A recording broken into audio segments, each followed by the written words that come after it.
ഡൽഹി സാമ്രാജ്യം ഭരിച്ച ഏക വനിതാ ഭരണാധികാരിയായിരുന്നു ഇൽതുമിഷിന്റെ മകൾ റസിയ സുൽത്താന. പുരുഷ മേധാവിത്വമുള്ള സമൂഹത്തിന്റെ അതിരുകൾ റസിയ മറികടന്നു. ഡൽഹി സുൽത്താനേറ്റിലെ ആദ്യത്തെയും അവസാനത്തെയും വനിതാ ഭരണാധികാരിയാണവർ. 800 വർഷങ്ങൾക്ക് മുൻപ് സ്ത്രീകൾ തിരശ്ശീലയ്ക്ക് പിന്നിൽ നിന്ന കാലം. പുരുഷ മേധാവിത്വമുള്ള സമൂഹത്തിലെ എല്ലാ തടസ്സവും അവർ തകർത്തു. തനിക്ക് അവകാശപ്പെട്ട സ്ഥാനം കരസ്ഥമാക്കി. ഇൽതുമിഷിന് മുൻപേ മൂത്ത മകൻ നസറുദ്ദീൻ മുഹമ്മദ് മരിച്ചു. സുൽത്താന്റെ മറ്റു പുത്രന്മാർ രാജ്യം ഭരിക്കാൻ യോഗ്യതയില്ലാത്തവരായിരുന്നു. അതിനാൽ തന്റെ യോഗ്യതയില്ലാത്ത പുത്രന്മാർക്ക് അധികാരം കൈമാറാൻ അദ്ദേഹം തയ്യാറായില്ല. അങ്ങനെ മരണക്കിടക്കയിൽ വെച്ച് ഒരു സുൽത്താൻ എന്ന നിലയിൽ അദ്ദേഹം ഒരു തീരുമാനമെടുത്തു. തന്റെ മകളായ റസിയയെ ഭരണാധികാരിയായി നാമനിർദ്ദേശം ചെയ്തു. എന്നാൽ കൊട്ടാരത്തിലെ മറ്റംഗങ്ങൾ ഒരു സ്ത്രീക്ക് മുന്നിൽ തലകുനിക്കാൻ തയ്യാറായിരുന്നില്ല. ഇൽതുമിഷ് തന്റെ ആൺമക്കളെക്കാൾ യോഗ്യതയുള്ള മകൾക്ക് കിരീടം നൽകാനും റസിയയെ തന്റെ അനന്തരാവകാശിയാക്കാനും എല്ലാവരോടും പോരാടിയ പിതാവായിരുന്നു. സുൽത്താൻ റസിയയെ ഭരണമേൽപ്പിച്ചെങ്കിലും അദ്ദേഹത്തിന്റെ തീരുമാനം അംഗീകരിക്കാൻ ആരും തയ്യാറായില്ല. ഇൽതുമിഷിന്റെ മരണശേഷം മറ്റുള്ളവർ ജീവിച്ചിരിക്കുന്ന അദ്ദേഹത്തിന്റെ മൂത്ത മകൻ റുക്നുദ്ദീൻ ഫിറോസ് എന്നിവരെ സുൽത്താനായി വാഴ്ത്തി. വളരെ നിർഭാഗ്യകരമായ ഒരു തിരഞ്ഞെടുപ്പായിരുന്നു അത്. കാര്യക്ഷമതയില്ലാത്ത ഗവർണർ എന്നാണ് അദ്ദേഹം അറിയപ്പെട്ടിരുന്നത്. അദ്ദേഹം തന്റെ അഭിരുചികളിൽ മുഴുകി രാജ്യത്തിന്റെ കാര്യങ്ങൾ അവഗണിക്കുകയും സമ്പത്ത് ദുർവിനിയോഗം ചെയ്യുകയും ചെയ്തു. അവരുടെ മാതാവ് ഷാ തുർഖാന്റെ പ്രവർത്തനങ്ങൾ കാര്യങ്ങൾ കൂടുതൽ വഷളാക്കി. അതിമോഹിയായ ആ സ്ത്രീ എല്ലാ അധികാരങ്ങളും പിടിച്ചെടുത്തു. രാജ്യം മുഴുവൻ അരാജകത്വത്തിലായി. പല പ്രദേശങ്ങളിലും കേന്ദ്ര സർക്കാരിന്റെ അധികാരം നഷ്ടപ്പെട്ടു. തങ്ങൾക്ക് വലിയ തെറ്റുപറ്റിയെന്ന് രാജ്യസദസ്സിലെ മറ്റു പ്രഭുക്കന്മാർ തിരിച്ചറിഞ്ഞു. അവർ റുക്നുദ്ദീൻ ഫിറോസിനെയും മാതാവിനെയും ജയിലിലടച്ചു. അവർ അവിടുന്ന് രക്ഷപ്പെട്ട് കിലോക്രി എന്ന സ്ഥലത്ത് അഭയം പ്രാപിച്ചു. അവിടെയും തടവിലാക്കപ്പെടുകയും ഒടുവിൽ ഏതാനും ദിവസങ്ങൾക്കുള്ളിൽ കൊല്ലപ്പെടുകയും ചെയ്തു. റസിയ സുൽത്താന ഡൽഹിയുടെ ഭരണം ഏറ്റെടുത്തു. യുവരാജ്ഞിയുടെ മുമ്പിലുള്ള ദൗത്യം ഒട്ടും എളുപ്പമായിരുന്നില്ല.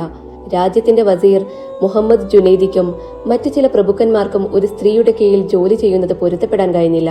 വാസ്തവത്തിൽ പരമോന്നത ശക്തിയായി ഉയർന്നു വന്ന ആദ്യത്തെ സ്ത്രീയും ഒരേയൊരു സ്ത്രീയും അവരായിരുന്നു. ഒരുപാട് എതിർപ്പുകളുണ്ടായി. അവർക്കെതിരെ ധാരാളം ഗൂഢാലോചനകൾ നടന്നു. എന്നിരുന്നാലും ശക്തനായ ഒരു നേതാവിന്റെ എല്ലാ ഗുണങ്ങളും അസാമാന്യമായ കഴിവുകളും റസിയക്കുണ്ടായിരുന്നു. അവരുടെ നയതന്ത്രത്തിലൂടെ ശത്രുക്കളെ കീഴടക്കി. അവർ അവരുടെ പിതാവിന്റെ ജീവിതകാലത്തും സർക്കാർ കാര്യങ്ങളിൽ പ്രവർത്തിച്ചിരുന്നു. പിന്നീട് റസിയ സുൽത്താന ബുദ്ധിയോടെയും നീതിയോടെയും ഭരണം നടത്തി. ഒരു രാജ്ഞി എന്ന നിലയിൽ അവൾ തന്റെ സൽഗുണങ്ങളും നന്മയും മറ്റുള്ളവരിൽ എത്തിച്ചു. അവരുടെ ഭരണസമ്പന്നമായ കഴിവുകളാൽ പ്രശസ്തി നേടി. അവർ മാന്യതയോടെയും വിശ്വാസയോഗ്യമായും രാജ്യസദസ്സുകൾ നടത്തി. മഹാനായ ഭരണാധികാരി, നീതിയുടെ സംരക്ഷക, ആളുകളോട് സ്നേഹമുള്ളവർ, വിദ്യാസമ്പന്നർ, ജ്ഞാനി, ഒരു രാജാവിനാവശ്യമായ എല്ലാ പ്രശംസനീയമായ ഗുണങ്ങളും യോഗ്യതകളും സമ്മാനിച്ച അവർ യുദ്ധത്തിന്റെ കാര്യത്തിൽ ശത്രുക്കൾക്കെതിരെ വ്യക്തിപരമായി നീങ്ങി. ഹിന്ദുസ്ഥാനിലും പഞ്ചാബിലും രാജ്ഞിയുടെ അധികാരം സ്ഥാപിക്കപ്പെട്ടു. ബംഗാൾ, സിന്ധ് തുടങ്ങിയ വിദൂര പ്രദേശങ്ങളിലെ ഗവർണർമാർ പോലും അവരുടെ നേതൃത്വം അംഗീകരിച്ചു. തീർച്ചയായും വെറുക്കുന്നവരുമുണ്ടായിരുന്നു. നൂറുദ്ദീൻ എന്ന വ്യക്തി വാളുമായി 1000-ലധികം ആളുകളെ കൂട്ടി ഒരു നിശ്ചിത ദിവസം മസ്ജിദ് ആക്രമിച്ചു. എന്നാൽ രാജകീയ സൈന്യം അവരെ സമർത്ഥമായി പരാജയപ്പെടുത്തി. പലപ്പോഴും തന്റെ സൈന്യത്തെ യുദ്ധത്തിൽ മുന്നിൽ നിന്ന് നയിച്ചു. റസിയ സുൽത്താന രാജ്യത്തിലെ ജനതയുടെ ക്ഷേമം ഉറപ്പുവരുത്തി. നികുതി പിരിവുകൾ മെച്ചപ്പെടുത്തുകയും വ്യാപാരത്തെ പ്രോത്സാഹിപ്പിക്കുകയും ചെയ്തു. കലയെയും വിദ്യാഭ്യാസത്തെയും പരിപോഷിപ്പിച്ചു. എന്നിരുന്നാലും സമാധാനപരമായ ഭരണം ആസ്വദിക്കാൻ രാജ്ഞിക്ക് കഴിഞ്ഞില്ല. എല്ലാം ശരിയായി നടക്കുമ്പോൾ ഒരു കാര്യം തെറ്റി. അവർ ഒരു അബിസീനിയൻ അടിമയായ ജലാലുദ്ദീൻ യാക്കൂത്തുമായി പ്രണയത്തിലായി. തന്റെ രാജകീയ ഭക്ഷണശാലയുടെ ചുമതലക്കാരനായി ജലാലുദ്ദീനെ നിയമിച്ചു.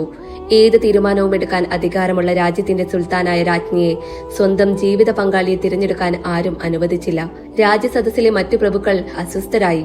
റസിയയുടെ ബാല്യകാല സുഹൃത്തായ ഇഖ്തിയാറുദ്ദീൻ അൽത്തൂനിയയെ രാജ്ഞിക്കെതിരെ കലാപം നടത്താൻ എല്ലാവരും പ്രേരിപ്പിച്ചു.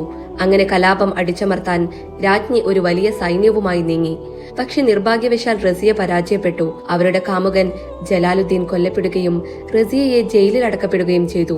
അവരുടെ സഹോദരൻ സുൽത്താനായി മാറി. അൽത്തൂനിയയെ വിവാഹം കഴിച്ച് ഗുരുതരാവസ്ഥയിൽ നിന്ന് രക്ഷപ്പെടാൻ അവർ ശ്രമിച്ചു. അവർ വിവാഹത്തിനു ശേഷം ഭർത്താവിനൊപ്പം നേരെ ഡൽഹിയിലേക്ക് പോയി. എന്നാൽ കൈതളിന് സമീപമെത്തിയപ്പോൾ അൽത്തൂനിയയുടെ അനുയായികൾ റസിയയെ ഉപേക്ഷിച്ചു. അവസാനം അവർ തന്റെ സഹോദരനോട് തോൽപ്പിക്കപ്പെട്ടു. അടുത്ത ദിവസം തന്നെ അവരും ഭർത്താവ് അൽത്തൂനിയയും കൊല്ലപ്പെട്ടു. അങ്ങനെ ഡൽഹി സുൽത്താൻ സുൽത്താനേറ്റിലെ ഏക വനിതാ ഭരണാധികാരിയായ ഒരു രാജ്ഞിയുടെ ജീവിതം വെറും 3.5 വർഷത്തിനുള്ളിൽ ദയനീയമായി അവസാനിച്ചു. 20 വർഷത്തോളം യോഗ്യതയില്ലാത്ത ഭരണാധികാരികളുമായി ഡൽഹി മുന്നോട്ടുപോയി. റസിയ സുൽത്താനയുടെ ഡൽഹിയിലെ ശവകുടീരം അവരുടെ ശ്രദ്ധേയവും ഹ്രസ്വവുമായ ഭരണത്തിന്റെ സാക്ഷ്യപത്രമായി ഇന്നും നിലകൊള്ളുന്നു.